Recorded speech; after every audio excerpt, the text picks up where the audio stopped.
Hoist the black flag high, let the cables hum. Code and cannon ready, futures beating like a drum. Charts are drawn in circuits, treasure maps and AI. We're sailing for the edge where bold ideas never die. Hey, everybody. Welcome to another episode of Pirates Only, a podcast where we interview early stage founders to learn more about their journeys, the spaces that they're building in, and everything in between. And today I have a very special guest, a portfolio company and fellow Black Flag founder, which is always special and a treat for us. Sumant Sharma, the co-founder and CEO of EraDrive.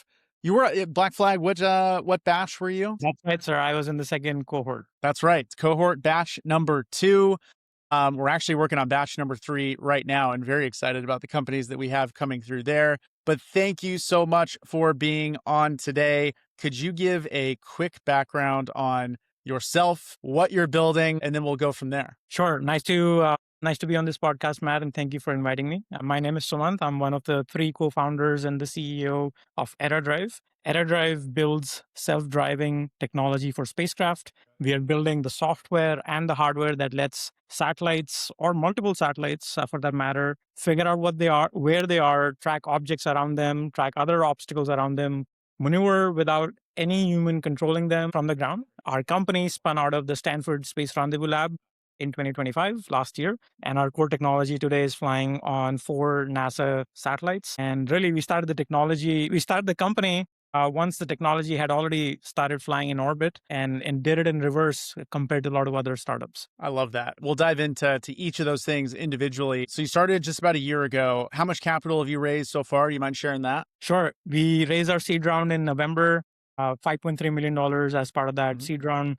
Harpoon was one of the investors in that round. Yep. And then how big is the team total? You mentioned the 3 total co-founders. How big is the team? Team today is 12 people. We have 10 full-time folks and 2 summer interns who just started last week. That's and fun. We're based here in downtown Palo Alto. Oh, that's perfect. Perfect spot for it. I feel like the Bay Area is, oddly enough, the underdog, it seems like, for aerospace, but it is certainly not on the AI side. You kind of play, obviously, a little bit in those 2 worlds a little bit. Do you feel like it's kind of an underdog space? I feel like most of the aerospace talent we see in, El Segundo or even in Colorado and Long Beach and those places. Yeah, for sure. I think when we talk with potential candidates, we end up interviewing a lot more people who are in LA right now or LA area or in Colorado. Then we talk to folks in the Bay Area. It probably ranks as the 3rd biggest hub, I guess. I'm sure.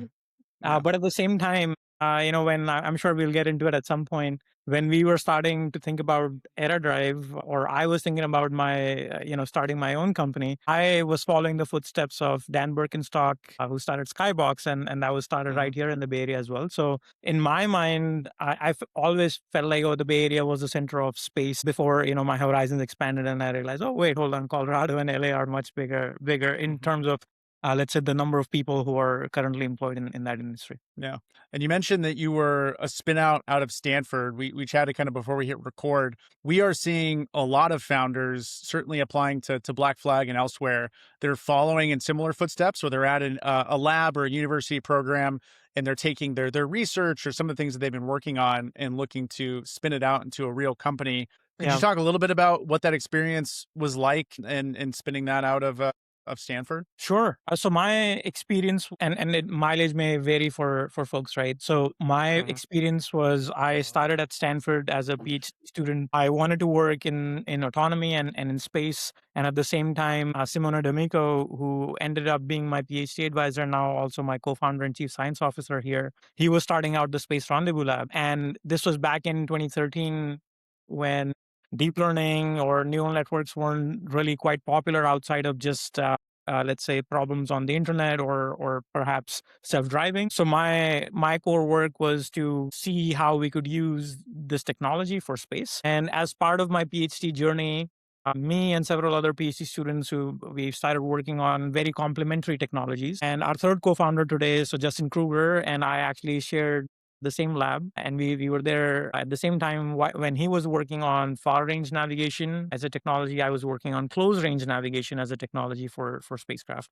And back in late 24, early 25, when the idea for EraDrive came together, it was very natural for the three of us to collaborate. Where we had Simone, the visionary and the pioneer for a lot of formation flying and rendezvous technology that's out there today in the world. We had Justin, who's the pioneer for far range navigation and an architect for the NASA Star Fox experiment, and myself, who had done a lot of close range navigation work and then had gone out and worked at Boeing for a while. So it was very collaborative and complementary for us to get started. The process, to cut to the chase, was very simple. You work with the university to figure out some core IP or core technology that you want to license out. And many universities, I would say a majority of the R&D heavy universities have some sort of a technology licensing department, and you work with them.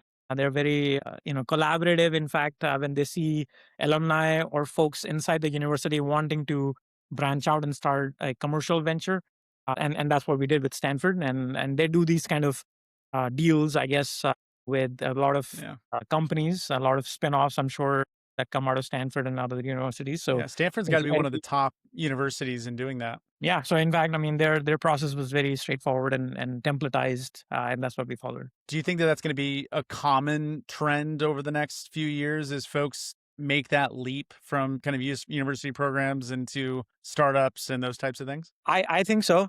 When I was doing my own PhD and I was in grad school, I was seeing a lot of people just leaving university and starting their own thing. I now see a growing number of those cases or examples like that. And I think a primary driver for that, at least in our industry, is the core launch prices that are just coming down and enabling a lot of new space companies to start up and to be part of that ecosystem, in either in the launch side or on the operation side, or developing some payloads or some technologies or some applications on top of everything. But even outside of space, looking at other industries, this is the golden period, I want to say, at least the number of years of experience that I have, where building something or developing something has the barrier to entry has fallen very much due to AI, and developing and building things has become cheaper and easier. So folks who are in the trenches, who are developing core technologies outside of space even, are finding it easier to, let's say, building out a prototype very quickly and then getting it out into the market. What has obviously not become easier is still the go-to-market side of it, and getting the buy-in from customers and the ecosystem for which you're building your product. So that side of it is still the same, right? You still need to have a value proposition and customers that really need the thing that you're developing. But outside of that, let's say, prototyping things and building out the first version of something has become easier and easier. Yeah, that's amazing. I think, go to market is going to continue to be, I think, one of the hardest. Wake up call isn't the right word, but we see a lot of founders in the early stages where they think of it as an afterthought. And then when it comes down to actually going to market, it's a rude awakening. And we'll definitely dive into maybe some tips or things that you've seen there. But I'm kind of curious on the founding story side. You mentioned that you had the interest in space, certainly in AI. This is kind of a combination of those two things. Was there a unique insight or something that kind of clicked that kind of led you into thinking with EraDrive that this is what you wanted to do? We kind of mentioned before we hit record, the idea of founding a company is this idea that you want to go on a long 10-year journey. I suppose, why is this that problem that you wanted to go on that journey for? Yeah, in fact, we've been on this journey for the last 15 years or so. So we've already been we've been on that 10 plus year journey. The core spark for us was really getting our software launched on the NASA Starling mission.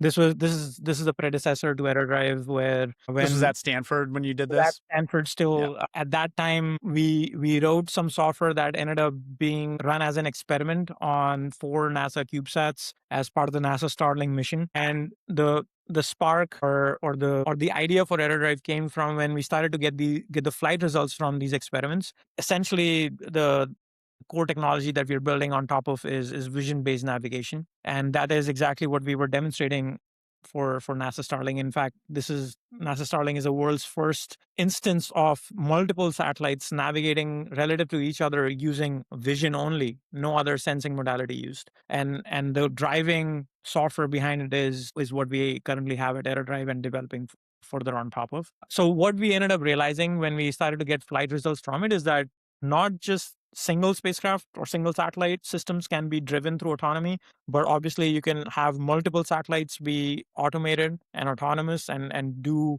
high level mission objectives just using vision based navigation. So that was the core finding and learning from it.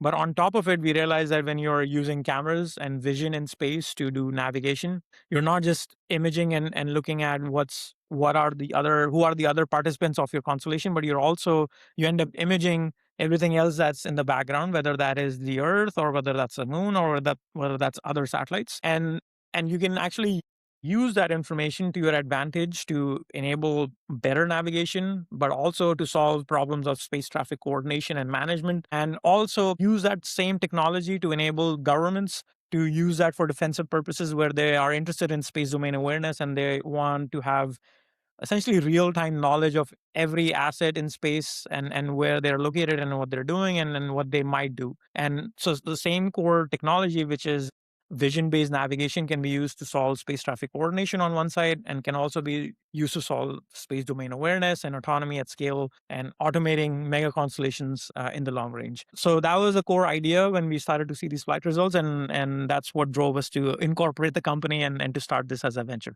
Yeah, I love that. I mean, it's rare, I think, that you can go from before starting a company, have that type of experience in having something in production. In this case, production is in space. Yeah. And seeing some of it come true. So that's an incredible experience and obviously something that a lot of founders could aspire to do. One question I have, so this is kind of the stupid question from me, is the technology valuable because is it there's just a lot of stuff floating in space and then there's a lot of debris and things moving around? So is it the idea that you need this technology to navigate and to move around so that things aren't going to be crashing into each other? Or is it also just coordinating even long distances? Like, is it important that you have to remain a certain amount of distance, even, miles, hundreds of miles, I'm not sure, in space, and the ability to move autonomously is important there as well? Is it a bit of both? Is there one problem that's... No, I mean, it's not a stupid question at all, first of all. So in fact, what your understanding is exactly right. The core technology, what the solution that we have goes on to solve, in fact, three problems. The first problem is the problem you touched on, which is because of falling launch prices or because of a lot of interest in building out space infrastructure, there's just a lot more objects in space today as compared to a few years ago or even a decade ago. So there's a problem of space traffic coordination and management in general, which is the problem of, okay, you have multiple satellites flying around in orbit. They may be flying exactly in opposite directions. So this is objects which are potentially 16 kilometers a second approaching each other. So you need a lot of 16 kilometers a second. That's fast. Exactly. So in that case, you need to not only know what's close to you or around you, but you need to know with a very high amount of precision and accuracy where other objects are thousands or tens of thousands of kilometers away. And there's nothing like Flight Radar 24 that's available today for space companies or space operators. The way space traffic management or coordination is done today is through the US Space Force. The 18th Space Defense Squadron tracks objects in space using ground-based assets that they themselves operate or they have other companies operate for them. They collect all of that data on the ground and then they run conjunction assessments or simulations of where things may be in the future. And once they detect that two potential objects may be on a collision course, they send out emails. And then you and I, if you have a company and I have a Sending company, slacks, like, yep. we get a message saying, "Hey, you guys should talk so that you can plan out how to do this conjunction assessment." And in that case, the ideal case is that you're a US based company with propulsion on board, and I'm also a US based company with propulsion on board. We talk to each other, and we both do maneuvers, or one of us decides to do a maneuver. The worst case scenario is that you may be on the other side of the world in an adversarial, let's say, nation compared to the US, and your satellite may not have any propulsion on board. And in that case, there is no way for me to communicate with you or for you to even take an action if there was a way for us to communicate. In those cases, you do need intelligence on board. You do need vision-based navigation on board to navigate with objects which are tens of thousands of kilometers away, all the way down to a few meters away. So that's one problem. The second problem is, which is the problem of space becoming a contested domain. It used to be that space was for a number of decades and a place for commercial activity. For sure, space got started or the industry got started because the U.S. and the USSR were in a arms race with each other. But in the last few years, last few decades, China and Russia have increasingly started to maneuver their satellites close to US based assets. And there are reports of this happening every week, every month, where US or US assets are being visited by Russian or Chinese assets close, taking images. And China has demonstrated technologies to destroy satellites in orbit. So the US Is that happening right now, really quick? Not to interrupt you. Is that how much of this is happening right now where there are satellites or objects that are essentially being blown up in space in nefarious ways? So this doesn't, people or countries don't do this routinely, but they demonstrate the capabilities, and that becomes a new let's say weapon on the war game board that they can then use. And China has demonstrated this technology. Russia, India, a few other countries have demonstrated these technologies, and the threat of it is quite real. What does happen quite frequently on essentially on a weekly, monthly basis is Russian or Chinese satellites jamming using RF, GPS, or other technologies in orbit, which inhibits US government satellites or US commercial satellites to routinely do their operations. So in those cases, the government wants to have a methodology or a technology that enables them to navigate in space and to react in space at a moment's notice, not on a week's notice or a monthly notice. So in some cases, there are flybys that happen from Chinese satellites to US satellites, and it's only after the flyby has happened that the US ends up realizing that, oh, there's something like that has just happened, because there's no on-edge intelligence or on-edge autonomy in play. So that's the second problem. And then the third problem is of our customers, commercial customers primarily, who are embarking on commercial applications which require autonomy on the edge, specifically in space assembly and manufacturing, whether that's of pharmaceuticals, whether that's of orbital data centers, whether that's of putting together swarms of satellites to do telecommunications or space-based solar power. All of these applications, they require either hundreds or thousands of satellites, or they require satellites to precisely navigate around each other in a way which is not possible if your core navigation technology is ground-based or if your core control loop is ground-based. So you do need to put autonomy and automation on the edge. You do need vision-based navigation on the edge for some of these core applications which are just not possible without autonomy on the edge. So those applications also benefit from the things that we are developing at EraDrive. That's amazing. I think each one of those things obviously are an incredibly large business and opportunity. Could you on the first problem, do you have an idea what is like the number? Is there a number that people would be surprised with at how many objects are currently floating around in space? So objects more than 10 centimeters in size, things which are problematic to, let's say, to our customers, there are about 30,000 of them. So that includes all active satellites, all defunct satellites. That includes rocket bodies.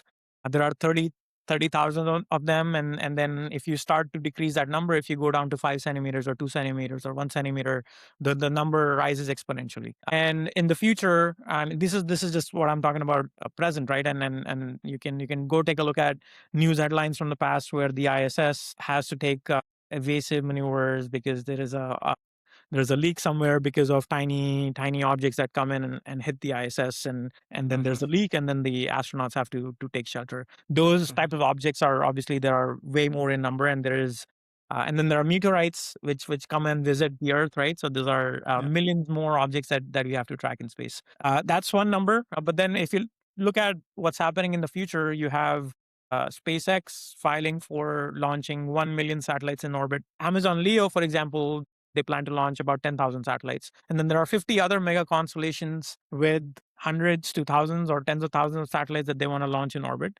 So credible estimates, if you look at in the next 5 years, we're roughly going to double from 30,000 to about 60 to 70,000 satellites in orbit. So that's the curve that we're on, and it's only going to accelerate with Starship coming online, with the launch prices going from thousands of dollars per kilogram to, let's say, hundreds of dollars per kilogram. You're going to have players like StarCloud come into the picture. You'll have players like there are 50 other mega constellations I could name here that are going to come into the picture because of the launching or the falling launch prices. Yeah, that's incredible. From on your technology side, and apologies if I missed it, is this something that you can retrofit essentially onto any object that's already there? Or do you have to work with these satellite manufacturers ahead of time to integrate your product in? Or where does it lie kind of in the integration process? Sure. So generation one of our product today is actually something that we can retrofit to any satellite which may already be in orbit. In fact, of our 5 active contracts, 3 of them are customers who had already launched prior to signing the contract on with EraDrive. And in those cases,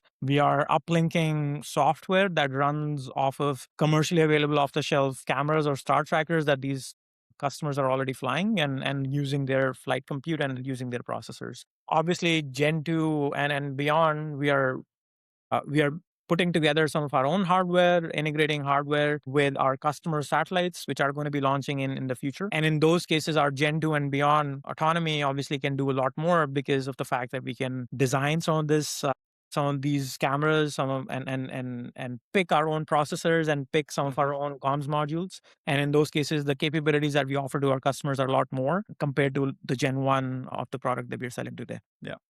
I think that the fact that you have that flexibility is a superpower, and that you can continue to scale up there. Let's talk a little bit more about like the space industry in general. I mentioned to you earlier that I think space is arguably the hottest or second hottest category for startups right now. AI, like I said, unfairly, although you could say you're an AI company too, so you get maybe the best of both worlds. But pure AI, I think, kind of steals the cake as of right now. But I think space is the sector that's right there as being one of the most excited to build in right now. And certainly from an investor side, it's one of the more exciting ones to invest in right now. Could you talk a little bit about how you're feeling just in the industry in general as a founder, both from the customer demand you're seeing, the talent that's wanting to work in space, and then even from a fundraising standpoint? Sure. And I'll just mention that there's this third hottest space that we are also hitting, which is defense. So we sit at the intersection of AI and space and defense, and these are all so true. 3 very active domains of activity, whether that's on the commercial side or on the investment side or on the government side. So we're definitely seeing a lot of demand signal from commercial players and government players. I would say a surprising fact here, maybe I don't know if other participants of your podcast have said this in the past, but a lot of the space activity and a lot of the space demand is coming today from the government directly or through government-backed programs. So it could be that we are selling to either directly to the government, or we are selling to a prime contractor that is then serving the government at the end. So a lot of that demand today is coming in, and when I say demand, I talk about dollars of revenue today. That's coming from the government side. On the commercial side, that's what the demand is exponentially increasing in the future for us. Even though if you look at the US Space Force's budget, or the proposal for the budget, it has increased roughly 77% compared to last year, and it's only going to go up from there. Looking at the trends from the past, the investment coming in from the US Space Force and Department of War, Department of Defense is definitely increasing. But then if you look at the amount of investment coming from VCs or private equity firms into space, that's also increasing and much faster in comparison to, let's say, how fast the government is spending in the space ecosystem. So we are definitely feeling that. In fact, we sell into not just civilian space. So obviously we have our active contracts with NASA. We have some active contracts with defense primes, so prime contractors who are then selling into the Department of War. We also sell directly to commercial operators who have nothing to do with the government or defense. But then the dollars if you just compare the raw dollars, then I think 80 to 90% of it is coming from the first 2 compared to the third. Wow. Yeah. So like you said, you have arguably 3 hottest spaces right now, all on your side. Besides kind of what you're building, and you can pick from any of those 3 spaces, but maybe a combination of the 3. What are some of the other technologies that you're excited about in those domains that you're kind of playing in? Yeah, for sure. I do see a lot of activity in space assembly and manufacturing in general, whether that's companies building, whether that's companies doing in-orbit servicing like Astroscale, or whether that's companies doing in-space assembly and manufacturing of pharmaceuticals, for example, BARDA, or companies like StarCloud that are planning to build orbital data centers. All of these applications of how all of these applications or all of these business models, let's say, weren't quite possible a few years ago or 5 years ago, but these are very credible business models today. There's a lot of demand for, again, from government and from commercial users for telecommunications or space-based solar power or space-based manufacturing of pharmaceuticals, which these companies are going to sell into and are selling into today already. So these are very promising and very exciting to me. And these are exciting to me because, my start was as a PhD student back in the day in the Stanford Space Rendezvous Lab, and the project that I worked on was close range navigation and specifically to do in orbit servicing. And when I was working on that technology, when I was working on those algorithms and building up the data sets to train machine learning models, at that time, it felt like in orbit servicing would be great, but it was mostly as tech demonstrations. But today, there are real contracts being signed between commercial entities wanting to pay for in-orbit servicing. So it's very close to heart for me. It shows a future for space where there's a lot of collaboration and sustainability. So instead of satellites being thrown in like junk and then collecting in orbit, people are thinking about, hey, how do we develop a satellite which becomes a platform that we can then build on top of and then service and continue to use as infrastructure. So that's super exciting to me. The other things that I'm super excited about, like everybody else in space, I'm super excited about developments with Starship, because that's really going to reset again, this for the second time, the economics of launch prices and costs for everybody else wanting to get into space. And the third technology I'm super excited about are optical intersatellite links or space-based compute, because that also unlocks some applications for us where we could collaborate and train and deploy models in orbit without having to really to send anything down to the ground. Today, our architecture allows us to downlink a very small amount of telemetry and use that to really train our models, as compared to a lot of other approaches where you do really need access to a lot of images and telemetry. Our models already downsize the amount of telemetry that we need.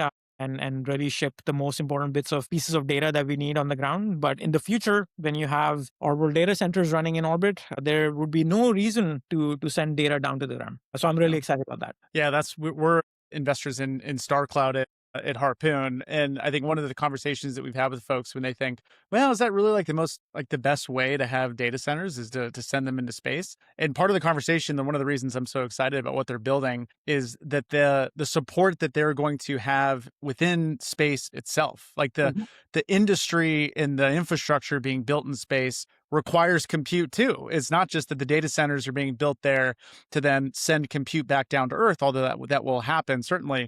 But the fact that there is a need for high-powered compute in space that isn't being solved, it's obviously a very perfect match, especially for companies like yourself. For sure.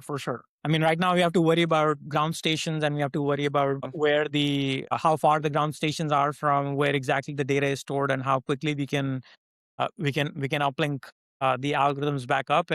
And future, obviously, with the compute layer already in space, in situ, that whole chain will be cut short as well. So I'm super excited about that. Yeah, I love that. When you think about the next 5, 10, 50 years even with space, we can get a little sci-fi here if you want to, but I always find that folks that are building in space tend to think a lot about the sci-fi natures of space and like where we're going and all those things. What are some of your thoughts on that might surprise some of the people listening here that maybe aren't as in tune with space? Where are we going to be in 5 years, 10 years, 50 years? Take it as long as you want on the space side. For sure. I think I would probably start from popping a notion that a lot of non-space people have about space, which is that satellites already operate by themselves, and satellites already have some systems to coordinate amongst each other and make sure that they don't run into each other.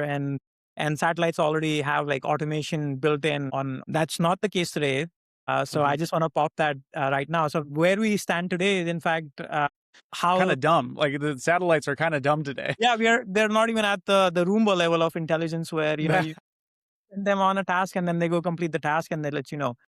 We're Mhm. at the stage where how space operations had to be done back in the day when there were a few satellites in orbit, or a company would send up maybe 5 to 10 satellites, and they would have a team of, let's say, quote unquote 50 GNC engineers, autonomy engineers, who would not just develop the software, but then also would be responsible for operating the satellites in orbit. So they would continue to be, let's say, babied along the mission. And once the mission was done, that's the end of life of satellite one, and then you go operate satellite two. So in the future, and when we talk about what's going to happen in the future, satellites will not just be acting as a single entity. There will be mega constellations, just like how there's a mega constellation already called Starling. There will be 50 other mega constellations which are all acting and deciding together and swarming to act as a single system. Autonomy would at that stage become, let's say, the operating layer for the large constellation. So instead of 50 GNC engineers today operating, let's say, 10 satellites in orbit, there would be 50 engineers on the ground operating a million satellites in orbit. Where autonomy today is, let's say, for self-driving cars, it's an option, right? So you can still get Yeah. in your car and drive around in your car. Autonomy is not optional for space. When you'll have 10,000 satellites in orbit, when you have a million satellites in orbit, you do need automation and autonomy happening on the edge, such that you can really abstract away the routine operations that the satellites are doing, and in some cases also describe at a high level the mission intent for the constellation. Close the lid of your laptop and walk away and let the swarm figure out how to act. So that's one of the storyboards I like to use with our customers is exactly that. And in fact, we have now prototypes built in-house at EraDrive, where we are doing where we take natural language from our customers. They type that in, and then they see the EraDrive cloud software and EraDrive Edge software take that and figure out exactly the GNC control commands that need to be run on the satellite, and then close the loop where you get the data coming down from 50 satellites into that same set of models and algorithms, which then alert the user about things that they need to be paying attention to, and then the user can then take an action on based on that. So that's the future that we're building towards, where you have constellations being run by a few people instead of the other way around today, where you need a constellation of people on the ground managing a single satellite in orbit. Yeah, I didn't even think about the human scale. I mean, the inevitability of AI and autonomy in space is a requirement, because you're exactly right. You mentioned already, I mean, Starlink alone with or SpaceX with 1 million satellites, there will be millions of satellites in space. Yeah. And if it's already a multiple number of people to satellite, how we can't keep up. We can't train millions of people to help in that process. So And at that's that just on the point, routine operation side. What happens to in-orbit servicing or refueling of satellites of high-value yeah. targets and assets? That would have to be done at scale. So if you have 1 million satellites, and sure, some of them are being put up because they're naturally going to have a drag, and then they're going to deorbit, but you'll still have high-value assets in higher orbits where they need to be serviced. And you still have the issue of space being contested, and how do you put a data center in space and really not have a security guard out there to watch out of who's coming close to your data center and who's jamming RF signals around it. So you'll need autonomy for that. And this is just around the Earth. And when we talk about the moon, where attention today is in the ecosystem, how do you set up lunar colonies? How do you set up constellations around the moon and then eventually around Mars, when every satellite requires somebody babying it from the Earth? So you do obviously need some autonomy for that as well. It's I'm watching For All Mankind right now Oh, nice. on Apple TV. Have you watched it? Yes, sir. I have. Yeah. Yeah. So I'm only in season 3, but it's one of those. It's such a fun thing to see from a progress standpoint, where we could be heading as we start building out on the moon and potentially Mars. It's an entire infrastructure that with potentially thousands or millions of people, and obviously Elon Musk, it's civilizations of people going into space and the infrastructure and like what you're building and all these technologies. We're so close. Like it feels like we can understand a lot of it, but to scale it up in practice is just going to be a fascinating, decades to see. For sure, for sure. And I can't underline it enough that, when we have lunar colonies or when we have Martian colonies, the number of machines around the number of humans is like the ratio is going to be much greater compared to how we operate on the Earth. And in those cases, infrastructure would have to be built out to have a GPS equivalent around the Earth, or around the moon, and GPS equivalent around the Mars, and so on and so forth. And same thing goes with surface level robotics and surface level autonomy. And and I'm thinking back to all of the seasons of For All Mankind, and thinking about all of the machines and the robots that they have there, and all of Yeah, that have some level of autonomy and automation in there they as well. do. Yeah, to your point, it's a requirement. It's just like there's going to be the multiple of robots to humans or machines to humans is kind of unfathomable, and so you cannot expect a single human to operate all of those different pieces around it. It's truly an ecosystem being built in space from the ground up, and that's part of the reason that I think over the next decade or so it'll continue to be one of the most invested into spaces. Not only, like I mentioned earlier, VCs love large markets to just throw money into, but I think that there's a true economy and a revenue generating economy that's here. It's not just for Yeah, science exploration. The ecosystems that are going to be built are going to lead to an incredible breakthroughs that you mentioned with Varda and some of the manufacturing aspects that space allows us to do. It is going to be truly a decade of space exploration for us. for sure. Speaking on the founder side of space, we always have founders that love hearing from other founders, especially those that are building in hard tech. What is some advice that you would give to founders listening right now that are at the very beginning of their journey and thinking about making the leap? Maybe they're in a program like Stanford and they're thinking about joining or starting a startup. Maybe they're just kind of thinking about an idea right now. What advice would you give them in maybe taking that leap? Yeah, for sure. And I would again underscore it with the fact that we are still also in our early stages of the startup, Yeah, right? So it's not like I have decades of started last year. Yeah, have you celebrated the 1 year birthday yet, or not even? we totally missed it. I'm not gonna I'm not lying here. We totally forgot about it in the middle of all of these Wow. customer contracts and things happening Uh-huh. in orbit. We Yep. we blew past end of March is when we incorporated, and we Wow. forgot to celebrate it. But I'm sure there will be more reasons to celebrate in the future. For sure. Yeah. But yeah, it go Well, that's coming maybe back. one piece of advice is don't be afraid to celebrate the small things. Man, we But say yeah, that to each other every time, and then we forget the next milestone. We we, yeah, we say, the next one we're not gonna forget, but then something happens, and we're like, oh, this is, holy shit, this was last Friday. We should have celebrated. yeah, yeah, No, exactly. I think that is for sure. Like, definitely enjoy the journey, because it's not every day is something unique, and every day is something new, and there are. The roller coaster emoji is the one which is the most used in our chat spaces at EraDrive, because you have the highest of highs and then the lowest of lows the next day.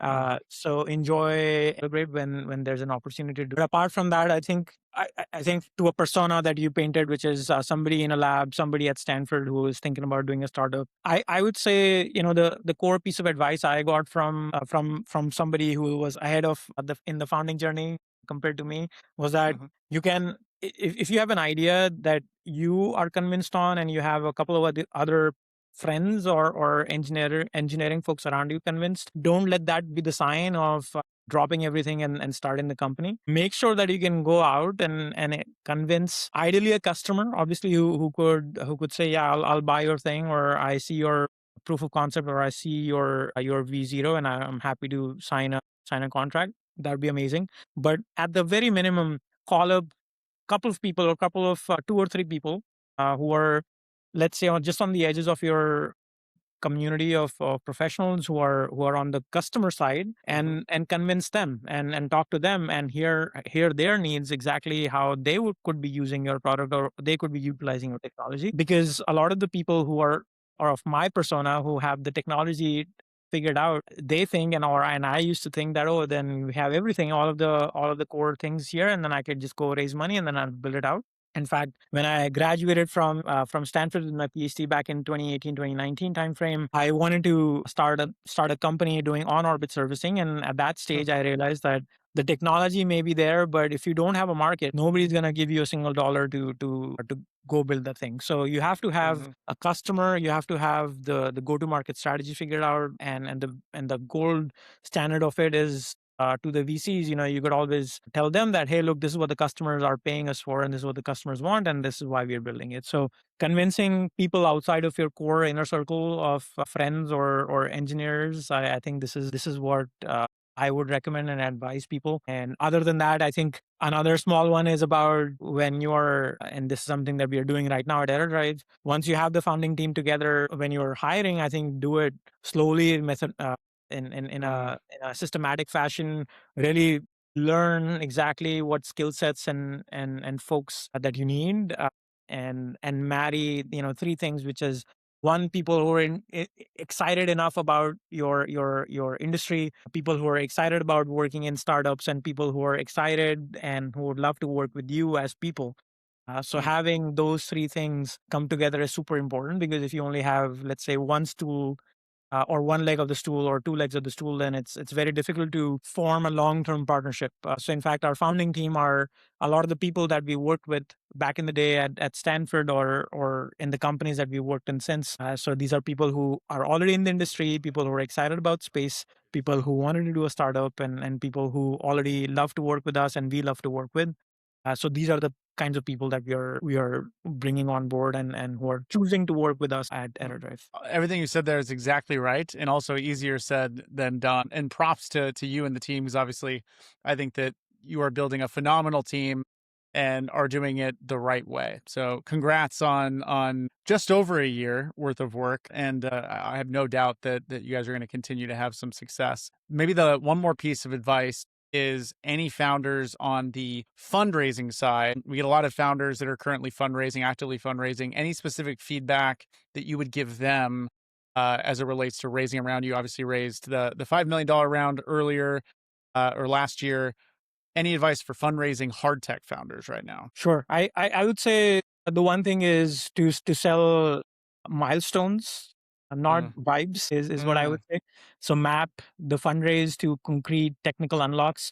Really look at it as a small business grant from the government, right? So SBIR, SBRs have been around for a long time. And this is exactly, at least how I've learned VCs like to operate, where they are paying for the next set of unlocks for the company, and people who are in the first fundraise, right? So the first time that they're raising, in most cases they only have a prototype, or in most cases let's say they only have an idea. So the right storytelling is obviously part of it. So you have to have a really big vision to map out exactly what is happening in the ecosystem, and to map out how you'll address that market. So having that high level vision is super important. But then as you're fundraising, it's really important to not just use smokes and mirrors to sell vibes, but to really sell milestones, and be real about where the technology is today and where it needs to be for the next set of unlocks. So using that as part of the storytelling is good. I would say, again, the thing that happened and worked for us very well was revenue and contracts preceding fundraising.